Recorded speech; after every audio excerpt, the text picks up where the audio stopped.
வணக்கம். முக்கிய செய்திகள்.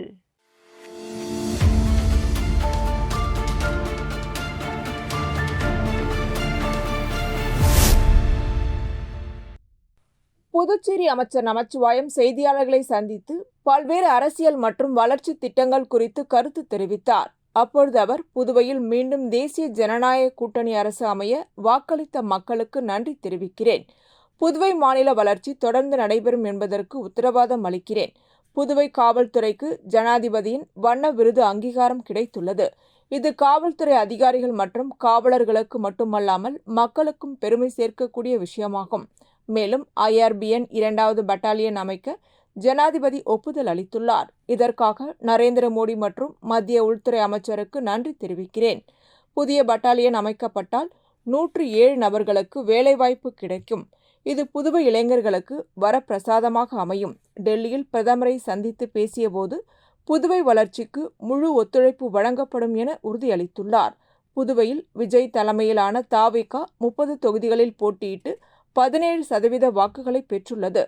ஆனால் பாரதிய ஜனதா கட்சி 10 தொகுதிகளில் போட்டியிட்டு 12% வாக்குகளை பெற்றுள்ளது.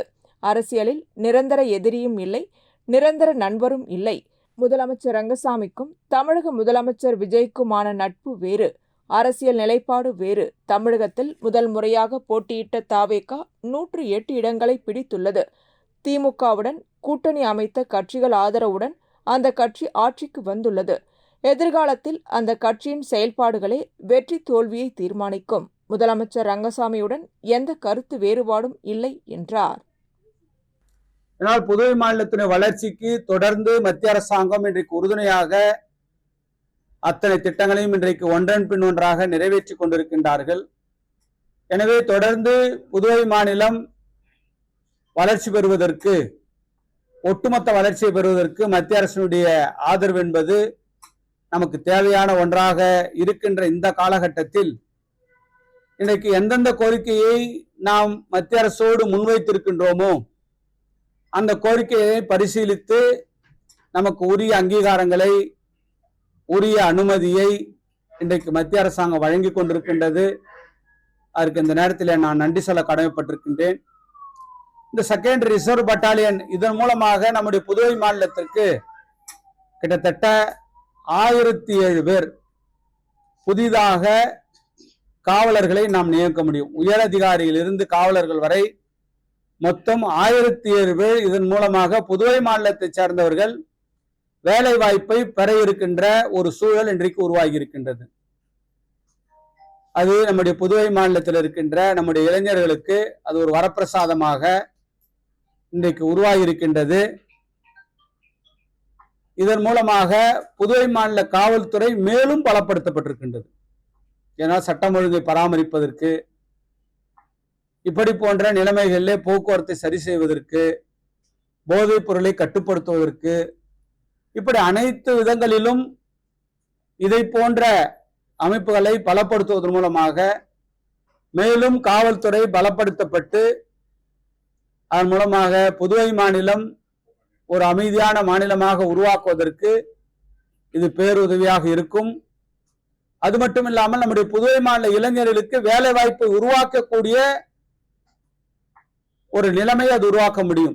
ஏன்னா 1007 பேர்ன்றது நம்முடைய காவல்துறைக்கு அந்த பணியிடங்களை நிரப்புகின்ற பொழுது, அதை உருவாக்குகின்ற பொழுது நம்முடைய இளைஞர்களுக்கு அதிக அளவிலே வேலை கிடைக்கின்ற ஒரு வாய்ப்பும் இன்றைக்கு கிடைத்திருக்கின்றது. அதற்கு இந்த நேரத்திலே நான் நன்றி சொல்ல கடமைப்பட்டிருக்கின்றேன். அது மட்டும் இல்லாமல் சற்று ஏறக்குறைய 2 தினங்களுக்கு முன்பாக மாண்புமிகு பாரத பிரதமர் அவர்களை இந்த தேர்தல் வெற்றிக்கு பிறகு சந்தித்து அவர்களுக்கு நன்றி சொல்வதற்காக அவர்களுக்கு சென்றிருந்தோம். பாரத பிரதமர் அவர்களுக்கு அவர்கள் அதற்கான அனுமதி அவர்கள் வழங்கியிருந்தார்கள். எனவே பாரத பிரதமரை சந்தித்து நாங்கள் நன்றி தெரிவித்துக் கொண்டோம். குறிப்பாக தேர்தல் நேரத்திலே, தேர்தலுக்கு முன்பாகவும் தேர்தல் நேரத்திலும் புதுவை மாநிலத்திற்கு வருகை தந்து தங்களுடைய பிரச்சாரத்தை மிக சிறப்பான முறையிலே செய்திருந்தார்கள். அந்த அடிப்படையில் இன்றைக்கு தேசிய ஜனநாயக கூட்டணி மீண்டும் இன்றைக்கு ஆட்சி அமைத்திருக்கக்கூடிய ஒரு சூழல் இன்றைக்கு உருவாகி இருக்கின்றது. எனவே அவர்களுக்கு நன்றி சொல்லக்கூடிய ஒரு மகிழ்ச்சியான தருணம். பாரத பிரதமரை சந்தித்து மகிழ்ச்சியை தெரிவித்துக் கொண்டிருந்த அதே வேளையில் பாரத பிரதமர் அவர்கள் புதுவை மாநிலத்திற்கு அனைத்து நிலைகளிலும் முழுமையான ஒத்துழைப்பை மத்திய அரசாங்கம் வழங்கும் என்ற உத்தரவாதத்தை பாரத பிரதமர் அவர்கள் புதுவை மாநில மக்களுக்கு தெரிவித்திருக்கின்றார்கள். அதற்கும் இந்த நேரத்திலே பாரத பிரதமர் அவர்களுக்கு எங்களுடைய மனமார்ந்த நன்றிகளை நாங்கள் தெரிவித்துக் கொள்ள கடமைப்பட்டிருக்கின்றோம். ஏன்னா தொடர்ந்து மத்திய அரசினுடைய ஆதரவு புதுவை மாநில அரசிற்கு இருக்கும், புதுவை மாநில வளர்ச்சிக்கு மத்திய அரசுடைய பங்கு இருக்கும் என்பதை பாரத பிரதமர் அவர்கள் புதுவை மாநில மக்களுக்கு செய்தியாக உத்தரவாதமாக தெரிவித்திருக்கின்றார்கள். எனவே அவருக்கும் இந்த நேரத்தில் எங்களுடைய மனமார்ந்த நன்றிகளை நாங்கள் தெரிவித்துக் கொள்ள கடமைப்பட்டிருக்கின்றோம்.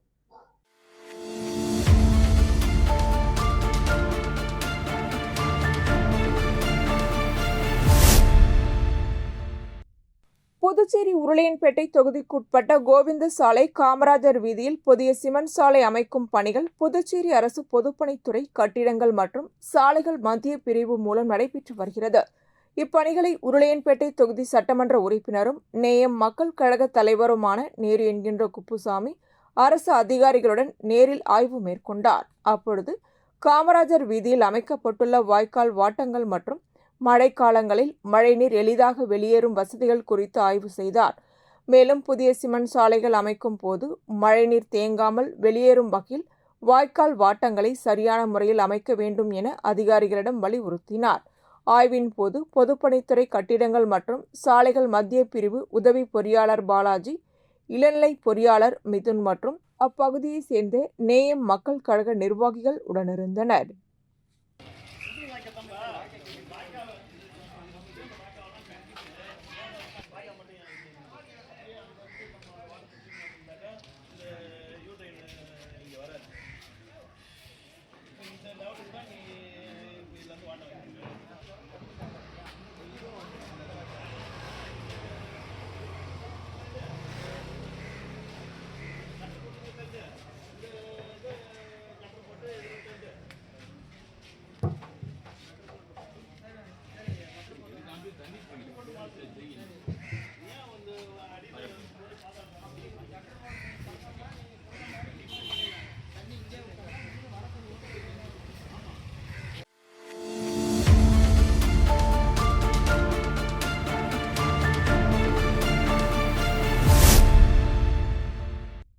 புதுச்சேரி வில்லியனூர் அருகே கணுவாப்பேட்டை பகுதியில் அமைந்துள்ள ஓம் ஸ்ரீ மகான் சன்னியாசி அப்பர் சுவாமிகள் ஜீவ சமாதி சித்தர் பீட வளாகத்தில் குரு பூஜை மற்றும் அன்னதான விழா நடைபெற்றது.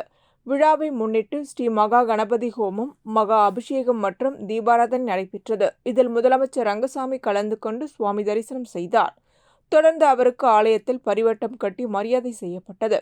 பின்னர் பக்தர்களுக்கு பிரசாதம் மற்றும் அன்னதானம் வழங்கி நிகழ்ச்சியை முதல்வர் ரங்கசாமி தொடங்கி வைத்தார். மேலும் வில்லியனூர் தொகுதி சட்டமன்ற உறுப்பினர் ரவிக்குமார் கலந்து கொண்டு சுவாமி தரிசனம் செய்தார். தொடர்ந்து ஆலயத்தில் அவருக்கும் மரியாதை செய்யப்பட்டது.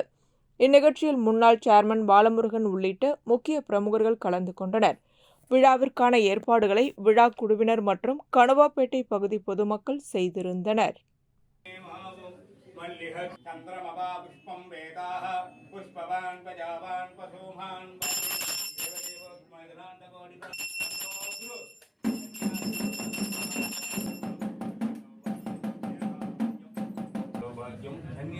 பிரசாத இது இந்த பிள்ளைங்க எல்லாத்துக்கும்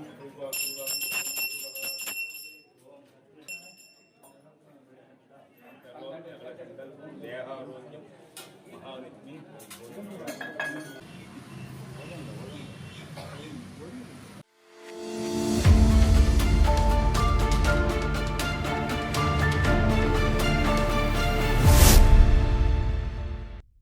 புதுச்சேரி வில்லியனூர் கொம்பினுக்குட்பட்ட திருக்காஞ்சியில் அமைந்துள்ள ஸ்ரீ காமாட்சி, ஸ்ரீ மீனாட்சி உடனுரை ஸ்ரீ கங்கை வராக நதீஸ்வரர் ஆலயத்தில் குரு பெயர்ச்சியை முன்னிட்டு மே 26 சிறப்பு பூஜைகள் நடைபெறுகின்றன. தற்போது மிதுன ராசியில் உள்ள குரு பகவான் மே 26 காலை 11 மணிக்கு கடக ராசிக்கு பெயர்ச்சி அடைகிறார்.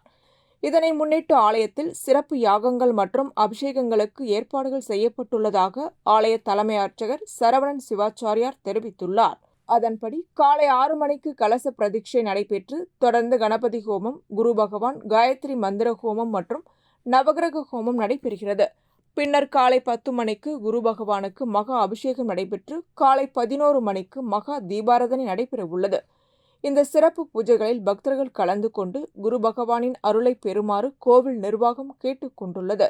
மேலும் மகா அபிஷேகத்திற்கு தேவையான பால், தயிர், நெய், பழ வகைகள், விபூதி, சந்தனம் உள்ளிட்ட பொருட்களை வழங்க விருப்பமுள்ள பக்தர்கள் மே 26ஆம் தேதி காலை 10 மணிக்குள் தேவஸ்தானத்தில் வழங்குமாறு அறிவிக்கப்பட்டுள்ளது.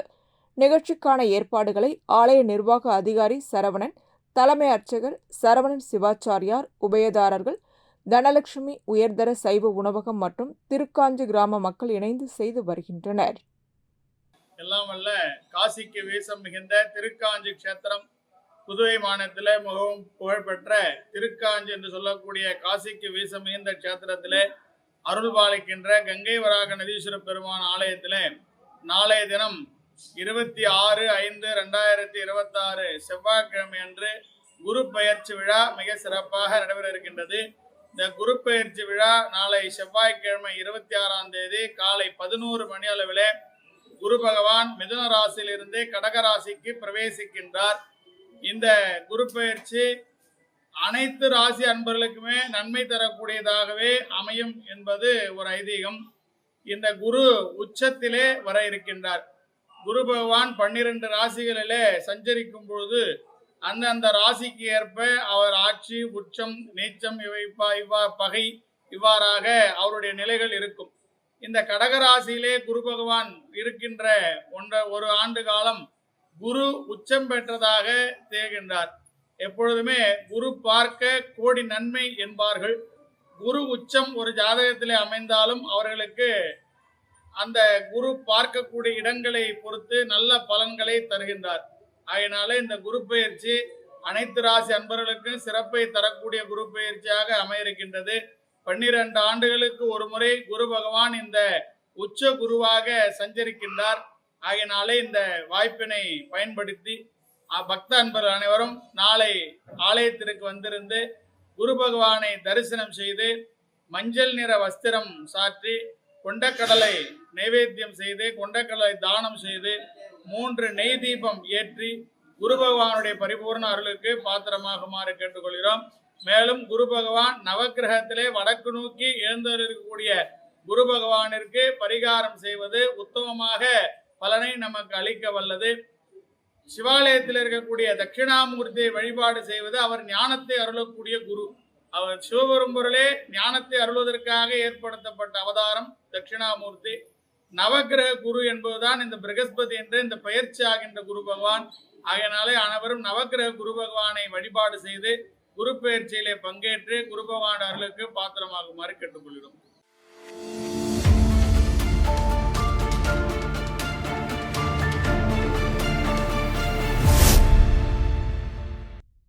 புதுச்சேரி லாஸ்பேட்டை உள் விளையாட்டு அரங்கில் சகாபா சிலம்பம் கிளப் மற்றும் ப்ளூவேல் மார்ஷியல் ஆர்ட்ஸ் கிளப் சார்பில் யுனிவர்சல் எக்ஸலன்ஸ் ஆர்கனைசேஷன் மற்றும் நோபல் வேர்ல்ட் ரெக்கார்ட் இணைந்து நடத்திய தமிழர் கலைகளின் சங்கமம் நிகழ்ச்சி நடைபெற்றது. இந்நிகழ்ச்சியில் புதுச்சேரி மற்றும் தமிழகம் உள்ளிட்ட பல்வேறு மாநிலங்களிலிருந்து வந்த வீரர்கள் தமிழர் பாரம்பரிய தற்காப்பு கலைகளான சிலம்பம் உள்ளிட்ட கலைகளை நேரடியாக நிகழ்த்தி காட்டினர். விழாவின் தொடக்கத்தில் பல்வேறு சிலம்ப பயிற்சியாளர்கள் தங்களது அசாத்திய திறமைகளை வெளிப்படுத்தி பார்வையாளர்களை ஆச்சரியப்படுத்தினர். மேலும் இஸ்லாமிய வீராங்கனை ஒருவர் பர்தா அணிந்தபடியே சிலம்பம் சுற்றி நிகழ்த்திய காட்சி அனைவரின் கவனத்தையும் ஈர்த்தது. நிகழ்ச்சிக்கான ஏற்பாடுகளை சகாபா சிலம்பம் தலைமை பயிற்சியாளர் Ahmed Zakir, Blue Whale Martial Arts Club நிறுவனர் மற்றும் தலைமை பயிற்சியாளர்கள் அகமது உசேன், கௌஸ் சுல்தான், நிருபன் சக்கரவர்த்தி உள்ளிட்டோர் செய்திருந்தனர். விழாவில் முன்னாள் தலைமை செயலர் சுந்தரமுருகன், கலை பண்பாட்டுத்துறை கண்காணிப்பாளர் முகமது கலீபா, விடுதலை சிறுத்தைகள் கட்சி துணை செயலாளர் பாவானன், வேதபுரி லைன்ஸ் கிளப் தலைவர் தனிகாச்சலம், காவல்துறை உதவி ஆய்வாளர் Maulana Sahib, Yatra art and culture foundation நிறுவன இயக்குனர் யாத்ரா சீனிவாசன் உள்ளிட்ட பல்வேறு சமூக அமைப்புகளை சேர்ந்த நிர்வாகிகள் கலந்து கொண்டனர். மேலும் புதுச்சேரி மற்றும் தமிழகத்தை சேர்ந்த பல்வேறு பாரம்பரிய விளையாட்டு வீரர்கள் தங்களது திறமைகளை வெளிப்படுத்தி பார்வையாளர்களை வெகுவாக கவர்ந்தனர். இந்நிகழ்ச்சியில் வெற்றி பெற்றவர்களுக்கு முதல்வர் ரங்கசாமி பரிசுகள் மற்றும் சான்றிதழ்களை வழங்கி பாராட்டினார்.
புதுச்சேரி வெங்கடாநகர் பகுதியில் உள்ள தமிழ்சங்க வளாகத்தில் ஓய்வு பெற்ற காவல் அதிகாரி நலசங்கத்தின் 8வது ஆண்டு பொதுக்குழு கூட்டம் நடைபெற்றது.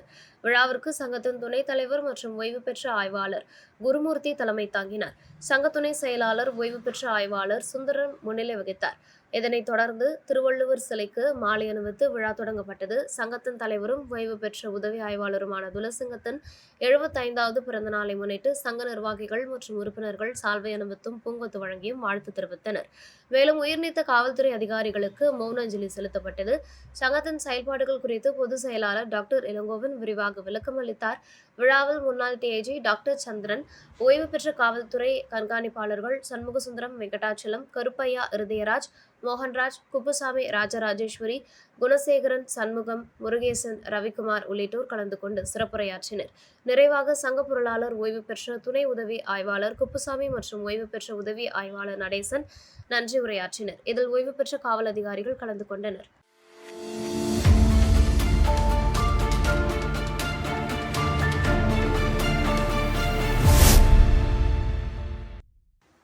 புதுவை காட்டேரிக்குப்பம் அரசு உயர்நிலைப் பள்ளியில் 1996-97 ஆண்டு 10ஆம் வகுப்பு பயின்ற முன்னாள் மாணவ மாணவியர்களின் 30ஆம் ஆண்டு சந்திப்பு விழா நடைபெற்றது. விழாவில் முன்னாள் ஆசிரியர்கள் மற்றும் முன்னாள் மாணவர்கள் கலந்து கொண்டு பழமை நினைவுகளை பகிர்ந்து கொண்டனர். நிகழ்ச்சிக்கு ஆசிரியர் சக்திவேல் தலைமை தாங்கினார். ஆசிரியர்கள் குப்புசாமி, கிருஷ்ணமூர்த்தி, வேலுசாமி, ராஜு, பசுலுதன் உள்ளிட்டோர் கலந்து கொண்டனர். நிகழ்ச்சியை முன்னாள் மாணவி மலர்விழி பூங்காவனம் தொகுத்து வழங்கினார். முன்னாள் மாணவிகள் உண்ணாமலை மற்றும் விமலா வரவேற்புரையாற்றினர். விழாவிற்கான ஏற்பாடுகளை முன்னாள் மாணவர்கள் மதியழகன், பஞ்சவர்ணம், தனுசு, முருகன், ஜெகன், கிருஷ்ணராஜ் ஆகியோர் ஒருங்கிணைத்தனர். நிறைவாக முன்னாள் மாணவர் மதியழகன் நன்றி உரையாற்றினார்.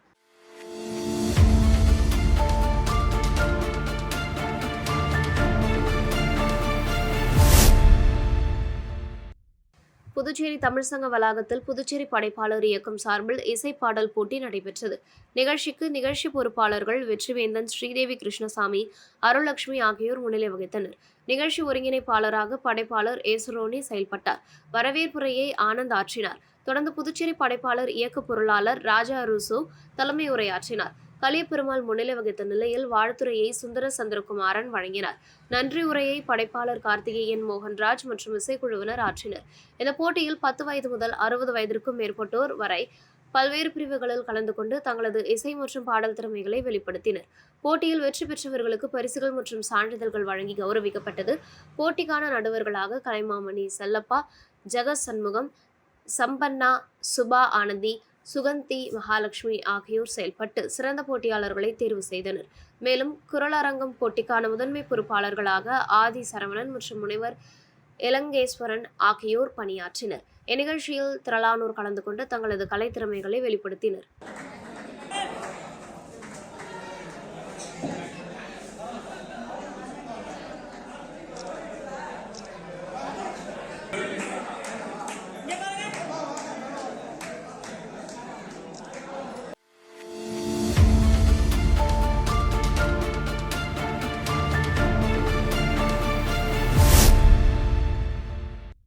விழுப்புரம் கண்ணமங்கலம் அருகே உள்ள வழுதாவூர் பகுதியில் வழுதாவூர் சிவன் கோவில் அருகே தலையில் இரத்த காயங்களுடன் இளைஞர் ஒருவர் கொலை செய்யப்பட்டு கிடந்தது பரபரப்பை ஏற்படுத்தியது.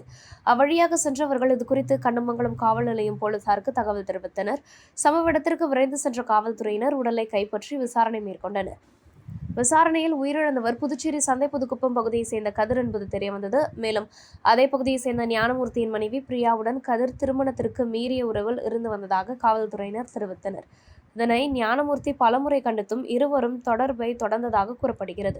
இதனால் ஆத்திரமடைந்த ஞானமூர்த்தி தனது நண்பர்களான கோகுல் மற்றும் குமரனுடன் சேர்ந்து கதிரை கொலை செய்ய திட்டமிட்டதாக காவல்துறையினர் தெரிவித்தனர். அதன்படி வழுதாவூர் சிவன் கோவில் அருகே கதிரை வரவழைத்து அவரது கைகளை கட்டிய பின்னர் கத்தியால் தலை மற்றும் காலில் வெட்டி கொலை செய்துவிட்டு தப்பி சென்றதாக விசாரணையில் தெரியவந்துள்ளது. இதனையடுத்து காவல்துறையினர் ஞானமூர்த்தி, கோகுல் மற்றும் குமரன் ஆகிய மூவரையும் கைது செய்து தொடர்ந்து விசாரணை நடத்தி வருகின்றனர்.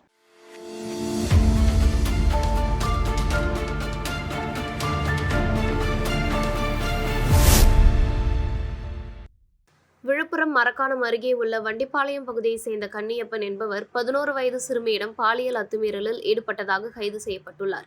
தச்சு தொழில் செய்து வரும் கன்னியப்பன் ஆடு மற்றும் மாடு வளர்ப்பிலும் ஈடுபட்டு வருகிறார். சம்பவத்தன்று அருகில் உள்ள கிராமத்தை சேர்ந்த 5ஆம் வகுப்பு படிக்கும் சிறுமியிடம் கடையில் வடை வாங்கி வருமாறு கூறியுள்ளார். சிறுமி வடை வாங்கி வந்து கொடுத்தபோது ஒரு வடையை சாப்பிட கொடுத்து அருகில் அமர வைத்ததாக கூறப்படுகிறது. அப்போது சிறுமியிடம் பாலியல் அத்துமீறலில் ஈடுபட்டதாக தெரிகிறது. அதிர்ச்சியடைந்த சிறுமி வீட்டிற்கு சென்று தனது தாயிடம் நடந்த சம்பவத்தை தெரிவித்தார். இதனையடுத்து சிறுமியின் தாய் கோட்டுக்குப்பம் அனைத்து மகளிர் காவல் நிலையத்தில் புகார் அளித்தார். புகாரின் பேரில் காவல்துறையினர் போக்சோ சட்டத்தின் கீழ் வழக்கு பதிவு செய்து விசாரணை நடத்தி கன்னியப்பனை கைது செய்தனர். இந்த சம்பவம் அப்பகுதியில் பெரும் பரபரப்பை ஏற்படுத்தியுள்ளது. இந்நிலையில் கோவையில் சிறுமி பாலியல் வன்கொடுமைக்கு உள்ளாக்கி கொல்லப்பட்ட சம்பவம் தமிழகம் முழுவதும் அதிர்வலை ஏற்படுத்தியுள்ள சூழலில் இந்த சம்பவமும் பெரும் சோகத்தை ஏற்படுத்தியுள்ளது. இந்த சம்பவத்திற்கு கனிமொழி, நயினார் நாகேந்திரன், அன்புமணி ராமதாஸ் உள்ளிட்ட அரசியல் கட்சி தலைவர்கள் கண்டனம் தெரிவித்துள்ளனர். குழந்தைகள் மீது நடைபெறும் பாலியல் குற்றங்களை தடுக்க கடும் நடவடிக்கைகள் எடுக்க வேண்டும் என்றும் இதுபோன்ற குற்றங்களில் ஈடுபடுபவர்களுக்கு கடுமையான தண்டனை வழங்க வேண்டும் என்றும் அவர்கள் வலியுறுத்தியுள்ளனர்.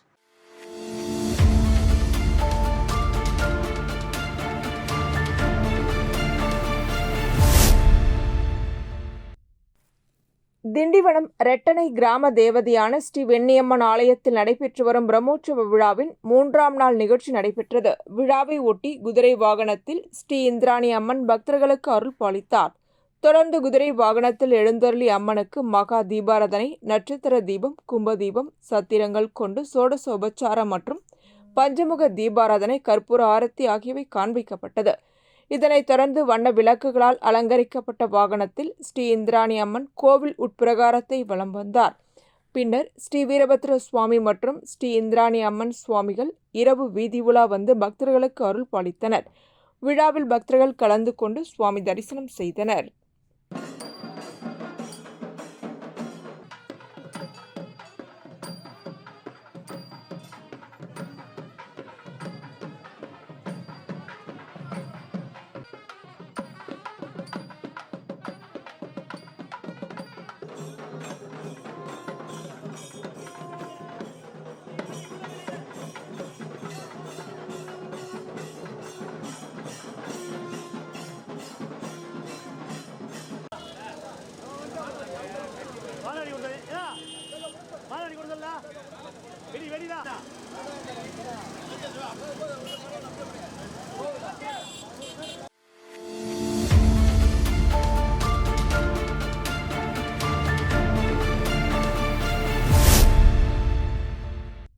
காரைக்கால் திருப்பட்டினத்தில் அமைந்துள்ள ஸ்ரீ வீழி வரதராஜ பெருமாள் கோவிலில் கும்பாபிஷேகத்திற்கான திருப்பணிகள் நடைபெற்று வருகின்றன.